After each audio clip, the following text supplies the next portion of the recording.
Hello everyone, welcome to Tashu academy banking and law. आप सभी viewer का बहुत बहुत स्वागत है। ये वीडियो है यूनियन बैंक ऑफ इंडिया के मैनेजर लॉ का, जिसमें हम बात कर रहे हैं प्रोफेशनल नॉलेज सब्जेक्ट की। इसमें हम कम से कम 5 आपको इम्पोर्टेंट एमसीक्यू कराएंगे और साथ ही साथ बताएंगे कि इन दिनों आपको कहाँ कहाँ पर फोकस करना चाहिए, एक्ट के किन सेक्शन पे ज़्यादा फोकस करना चाहिए। हम इस वीडियो में आपको ये चीज़ें बताएंगे। ये वीडियो की सीरीज आज शुरू हो रही है, ये पहली है। इसके बाद 2, 3, 4, 5 आपको देखने को मिलेगी और सब में इंपॉर्टेंट क्वेश्चन 5 तो लगभग कराए ही जाएंगे और ये जो क्वेश्चन होंगे वो आपके एग्जाम में बिल्कुल सेम आने की संभावना भी है। तो इस वीडियो को सपोर्ट करिएगा। अगर आपने ज़्यादा सपोर्ट किया तो आपको बहुत सारे क्वेश्चन मिल सकते हैं, और नहीं तो ये वीडियो की सीरीज ऐसे ही चलती रहेगी। यहाँ पर आप जान लें, यूनियन बैंक ऑफ इंडिया के मैनेजर लॉ का जो एग्ज़ाम है वो 17 मार्च को हो। ये पहले मैंने आपको बता दिया था, बाद में इनकी ऑफिशियल नोटिफिकेशन आई हुई है। तो जो स्टूडेंट आज चैनल पे नए हैं वो चैनल को सब्सक्राइब जरूर कर लेंगे, बेल आइकन को हिट कर देंगे। टेलीग्राम और व्हाट्सएप दोनों का लिंक जो है डिस्क्रिप्शन बॉक्स में दिया गया है, वहाँ पे ऐड हो लें। वहाँ पे जो भी इससे जुड़ी इन्फॉर्मेशन है वहाँ पर आपको ये देखने को मिलेगी। तो चलिए शुरू करते हैं वीडियो। और वीडियो शुरू करने से पहले आप वीडियो को लाइक कर दीजिएगा, शेयर कर दीजिएगा और चैनल को सब्सक्राइब ज़रूर कर लीजिएगा। यहाँ पर आप देखिए कि आपको पहला क्वेश्चन दिख रहा है। यहाँ पर हम टोटल 5 क्वेश्चन आपसे शेयर कर रहे हैं और ये क्वेश्चन आपको आपके एग्ज़ाम में भी देखने को मिल सकते हैं, सेम क्वेश्चन और सेम ऑप्शन के साथ। बट यहाँ पर आपको क्या करना है, इसका आंसर आपको मार्क करना है कमेंट बॉक्स में। उसके बाद जो इसका नेक्स्ट पार्ट आएगा उसमें हम इस आंसर के बारे में बताएंगे कि इस ऑप्शन में से कौन सा आंसर सही है और उसकी डिटेल भी आपको बताएंगे। इससे आपको एक आइडिया मिलेगा कि ये आपका जो पेपर पैटर्न है, जो फर्स्ट टाइम देने जा रहे हैं, जो फर्स्ट टाइम एग्जाम देने जा रहे हैं, उनको एक आइडिया लगेगा कि जो बैंकिंग लॉज के एक्ट हैं, ठीक है, उनमें क्वेश्चन किस तरह के पूछे जाते हैं, किस तरह के प्रश्न आपके एग्जाम में देखने को मिलेंगे। पर जितने भी स्टूडेंट हैं वो सभी लोग जुडिशरी की प्रिपरेशन करते हैं और उनकी जनरल लॉज जो होते हैं वो प्रिपेयर होते हैं, वो कंप्लीट होते हैं। बट जब बैंकिंग की बात आती है और बैंक के एग्ज़ाम की बात आती है तो बैंकिंग लॉज उनके प्रिपेयर नहीं होते हैं। तो यहाँ पर अगर जैसे क्वेश्चन का 100% पूरा आना है तो उनके जो है 40 to 60% कवर होते हैं उनके जनरल लॉज से, और बाकी जो 40 to 60% है वो कवर होते हैं बैंकिंग लॉज से। तो टोटली डिपेंड बैंकिंग लॉज नहीं होता है, जनरल लॉज भी होते हैं, बट बैंकिंग लॉज का जो रोल है वो काफ़ी इंपॉर्टेंट होता है। तो यहाँ पर हमने बैंकिंग लॉज और जनरल लॉज के सारे क्वेश्चन लिए हैं जो सेम आपको आपके एग्जाम में देखने को मिलेंगे। यहाँ पर एक इम्पॉर्टेंट इन्फॉर्मेशन और है कि हर वीडियो के स्टार्टिंग में मैं आपको बताऊँगा कि आपको कहाँ पर फोकस करना चाहिए, कहाँ पर ज़्यादा फोकस करना चाहिए। तो यहाँ पर मैं आपसे बता रहा हूँ, जितने भी लिमिटेशन पीरियड है, ठीक है, जितने भी लिमिटेशन पीरियड हैं, तो सबसे पहले आप दिन के 1 आवर 2 आवर जो भी आपको मिल रहे हैं, तो सबसे पहले आप लिमिटेशन पीरियड पर फोकस करें। एक पेज पर सारे लिमिटेशन पीरियड को एक्ट के अकॉर्डिंग लिख लें। एक आपका लिमिटेशन एक्ट है, उस लिमिटेशन एक्ट के पीछे एक शेड्यूल दिया गया है। उस शेड्यूल में ढेर सारे जो है टॉपिक बताए गए हैं, उन टॉपिक के लिमिटेशन पीरियड कितने होंगे और कब से वो स्टार्ट होंगे, ठीक है, वो पूरी लिस्ट दी गई है। वहाँ से भी आपको 2 से 3 प्रश्न हमेशा देखने को मिलते हैं।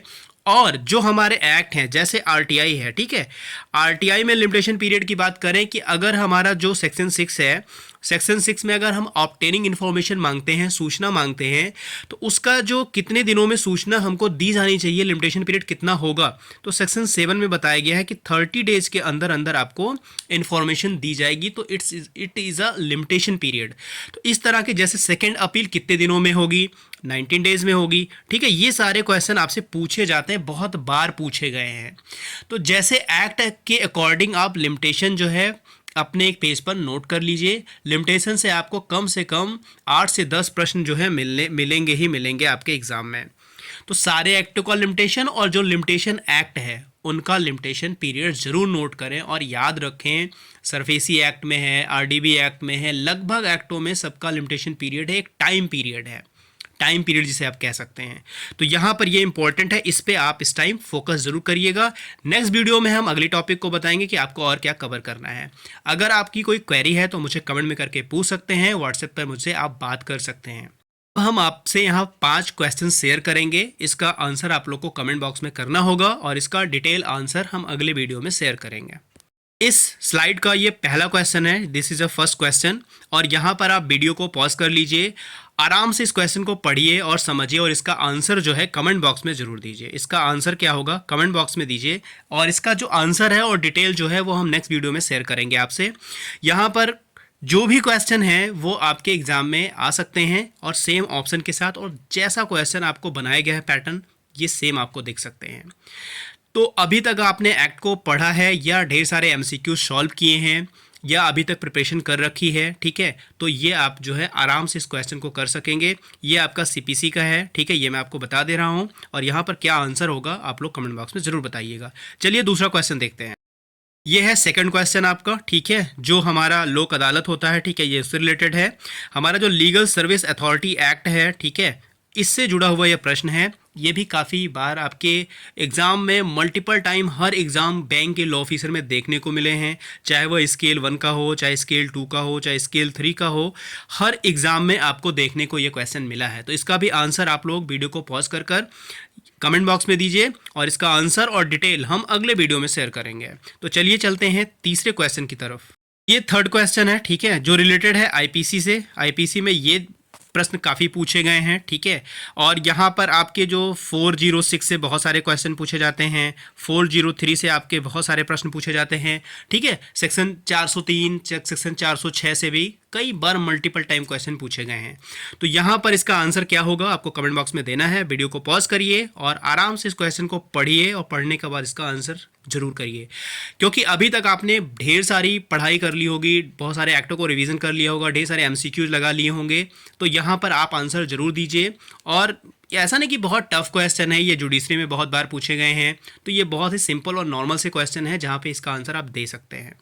हम आ गए हैं फोर्थ नंबर क्वेश्चन पे, ठीक है, ये है आपका आरडीबी एक्ट से, ठीक है, आरडीबी एक्ट जिसमें आपका डीआरटी और डीआरटी है। यहाँ से ये क्वेश्चन है, ये भी कई बार पूछे गए हैं, काफ़ी सिंपल सा प्रश्न है। वीडियो को पॉज करके इसका भी आप आंसर दीजिए। इसका आंसर और डिटेल हम जो है अगले वीडियो में शेयर करेंगे। ये लास्ट क्वेश्चन है, 5 नंबर का क्वेश्चन है, ठीक है। यहाँ पर ये कंपनी एक्ट से इस क्वेश्चन है, कंपनी एक्ट जो है वहाँ से ये रिलेटेड क्वेश्चन है। तो यहाँ पर कह रहे हैं कि अगर जैसे कोई कंपनी है वो अपना नाम चेंज करना चाहती है, ठीक है, यहाँ पर आप अगर पता है मेमोरेंडम ऑफ एसोसिएशन, ठीक है, और मेमोरेंडम ऑफ आर्टिकल, ठीक है, ये दोनों अगर आपको पता है, इसकी डिटेल आपको पता है, तो ये भी आप बता सकते हैं। जो भी आपको डिटेल अभी तक इससे रिलेटेड आपने पढ़ रखा है वो सब कुछ आप कमेंट बॉक्स में अपने आप की नॉलेज को एक्सप्लोर कर सकते हैं, बढ़ा सकते हैं, और यहाँ पर इसका आंसर भी दे सकते हैं। तो टोटल 5 क्वेश्चन थे जो काफ़ी इंपॉर्टेंट हैं, आपके लॉ ऑफिसर के पैटर्न पर हैं।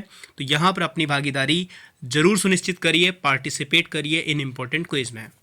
इस वीडियो में इतना ही है। बाकी जिन लोगों को पेड पीडीएफ लेना है, ठीक है, अगर अभी आप लोगों ने बैरेट को खूब अच्छे से पढ़ा है तो एमसीक्यू खूब सॉल्व करिए। आईबीपीएस के पैटर्न का एमसीक्यू जरूर सॉल्व करिएगा, इधर उधर के एमसीक्यू मत सॉल्व करिएगा, क्योंकि बहुत सारे हैं जो जुडिशरी के पैटर्न पे एमसीक्यू आपको मिलेंगे, बट आईबीपीएस का जो भी पैटर्न है उस पैटर्न पे अगर आप एमसीक्यू सॉल्व करेंगे तो आप सही डायरेक्शन में अपनी एग्ज़ाम को काफ़ी फास्टेस्ट तैयारी कर रहे होंगे, ठीक है।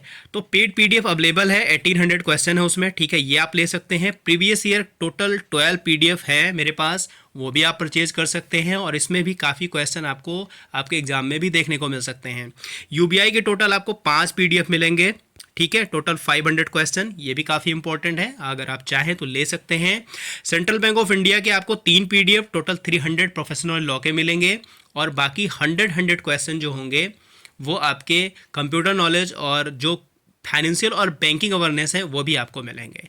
तो इतने सारे मटेरियल हैं, आप अपनी पढ़ाई बैरेक्ट से करिए, एमसीक्यू को जरूर सॉल्व करिए, उससे आपका एक प्रिपरेशन काफ़ी अच्छा होता है। जब आप एग्ज़ाम दे रहे होते हो तो वहाँ पे जो भी क्वेश्चन आता है उसे आप अच्छे से सॉल्व कर लेते हो।